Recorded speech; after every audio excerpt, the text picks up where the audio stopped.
Thiam dalal ko sur le plateau. Très bien Ndeye Fatou nuyu nañu la.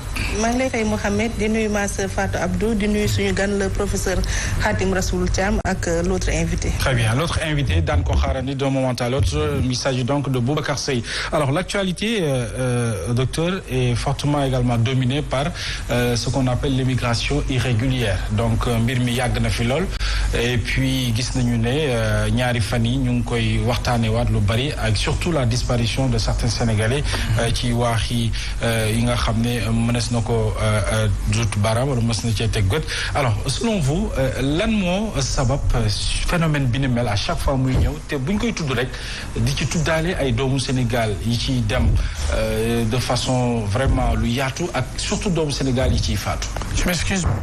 Pour moi l'actualité la plus importante en ce moment ce sont les résultats du bac. Ça veut dire l'éducation. Et à partir de là je commence par féliciter les bacheliers du Sénégal et encourager ceux qui vont aller au second tour. Et que quelque part 22%, j'interpelle le ministre pour prendre quand même une bonne position pour les jeunes qui se fatiguent toute l'année. 22% de reçus, c'est catastrophique pour une nation qui se veut une nation mais émergente, une nation qui va mettre l'éducation au cœur de son développement. Loolu moom tey fi mu nekk nii ci lay wax léegi nag li nga xamante ni maanaam génn nga fa muy cette immigration boo xamante ni c'est une conséquence du fait que dara doxul dans la périphérie. Looloo tax tey suñu doom yi di jéem a dem maanaam Europe te Europe c'est saturé il faut que loolu ñu xam ko déglu naa tey seen 20h bi dégg fa ay vérités yoo xamante ni maanaam dafa am boo demee tey fi mu nekk nii maanaam en France aux États-Unis et partout moi je fais le tour du monde en ce moment je suis dans l'océan Indien près de l'Australie nit ñi dañu yaakaar ni l'Eldorado bi amoon amaat na non et non et non bu fekkee ni mais maanaam dem nga dans la zone mais européenne les Arabes sont partout les Asiatiques sont partout et même la population européenne souffre de chômage.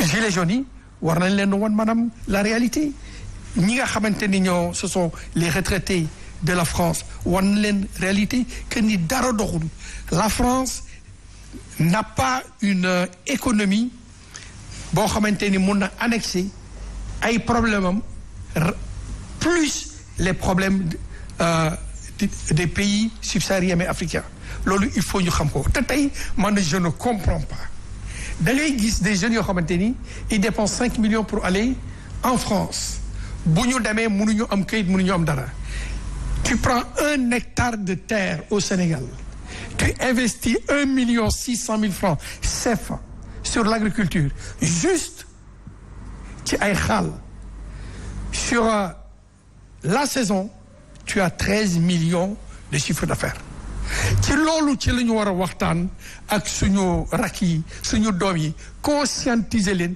pour ñu dem. D'accord. Moi cette semaine je suis en train de regarder ma propre nièce la fille de Babacar Ngom Sedima Anta qui avait commencé depuis l'âge de 12 ans moi j'étais là quand elle est née et c'est dessus etc.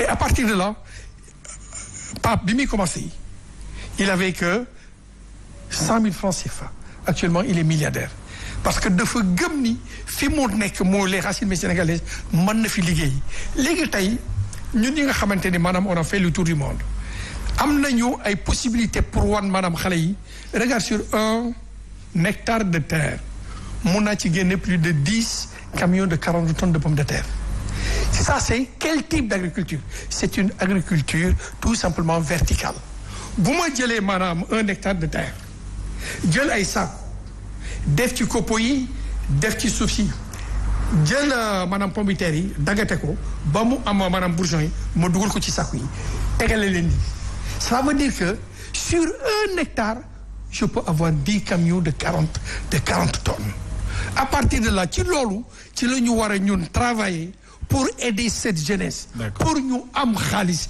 toog ci dëkk bi l'idée ce n'est pas di noppi pour xale yi dem rey seen bopp ci désert bi et cetera chiffres yi boo leen xamoon ñi nga xamante ni ñoo dee ci désert bi parce que maanaam bi ñuy dem amuñu ndox ainsi de suite c'est hallucinant. D'accord. Léegi je donne un exemple. Le budget du Sénégal en moyenne constante projetée ñëw ma pour tester le si tu es bon Amath c'est 6 400 milliards. Prenons 10% du budget du Sénégal. Ça fait 640 milliards. 640 milliards. Imaginons que tey le ministre de l'Agriculture avec le ministre du Plan ñu xool dans l'année 640 villages yu nekk au Sénégal. Chaque village ñu investir fa 1 milliard. Mais xale yi duñ génn. Accompagner leen avec des programmes d'insertion et cetera et cetera. Par exemple tey fi mu nekk nii boo xoolee 22% ñoom ñoo admis. Il y aura pratiquement 40% qui seront laissés dans les voies de garage. ñooñu pourquoi mënuñu leen a jël. def des financements accompagner leen et cetera et cetera. On a besoin de quoi? De manger, de boire et de se soigner dans ce pays. Très bien.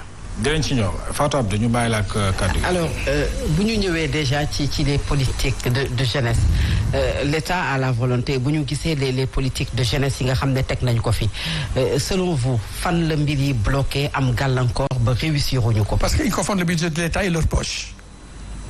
boo xoolee rek tey fi mu nekk nii maanaam au niveau de la Covid 1000 milliards yu sàcc ko boo xoolee ci inondation bi 750 milliards moi on me dit.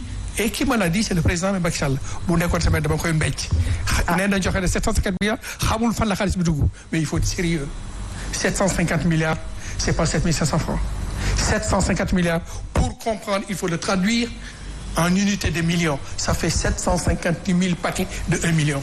nga taxaw man ñu jox la ko nga joxe ko xamoo fan la dugg il faut être sérieux dans ce pays c'est que le manque de sérieux moo tax dara doxul ci dëkk bi. ñi nga xamante ni maanaam am nañu compétence yi ñu bàyyi leen ñu liggéey ñi amul compétence yi ñu dàq leen Covid bi tey fi mu nekk nii 1000 milliards yi jusqu'à maintenant mënuñu la wax fan la dugg et il y a combien de morts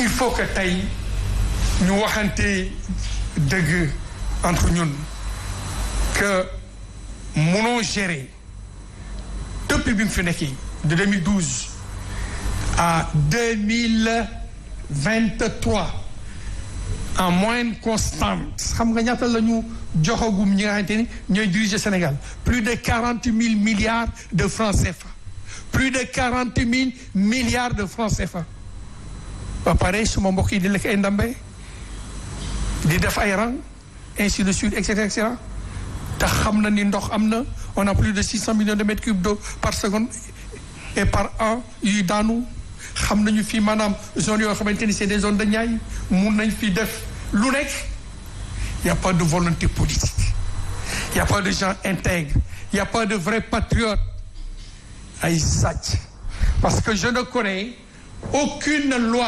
économétrique. Moi qui suis un mathématicien de haut niveau, je ne connais aucune loi économétrique qui peut permettre à un fonctionnaire d'être milliardaire. Si vous le connaissez, dites-le. Ces lois-là, je ne connais pas ces lois. Un fonctionnaire qui gagne des miettes, en peu de temps, ils sont tous milliardaires. Il y a un problème. C'est ce qui va nous permettre ñu introduire suñu deuxième invité monsieur Boubacar Seye bu Horizon Sans Frontières. problème bu am ñu dund ko rawatina démb ak tey. muy wàllu ay migrants yu ne dañoo échoué ba kenn gisul seeni corps. plus de 300 yu déclaré. Même pas 24 heures ministère des Sénégalais de l'extérieur daal di weddi lu ni mel yow man ban réaction nga ci amal. waaw d'abord maa ngi leen di nuyu ci plateau bi yëpp di nuyu ñi ñuy seetaan aussi sur la sortie du ministre. waaw dama jàpp ni noppi moo ko gënoon. parce que la réalité elle est là. Tout le Sénégal est endeuillé actuellement. C'est gravissime. La migration malheureusement mu ngi continuer. Di dévoiler des aspects aux conséquences incalculables ci société ñun yi nekk en situation de vulnérabilité chronique. à travers ces drames qui se succèdent et se répètent en Méditerranée.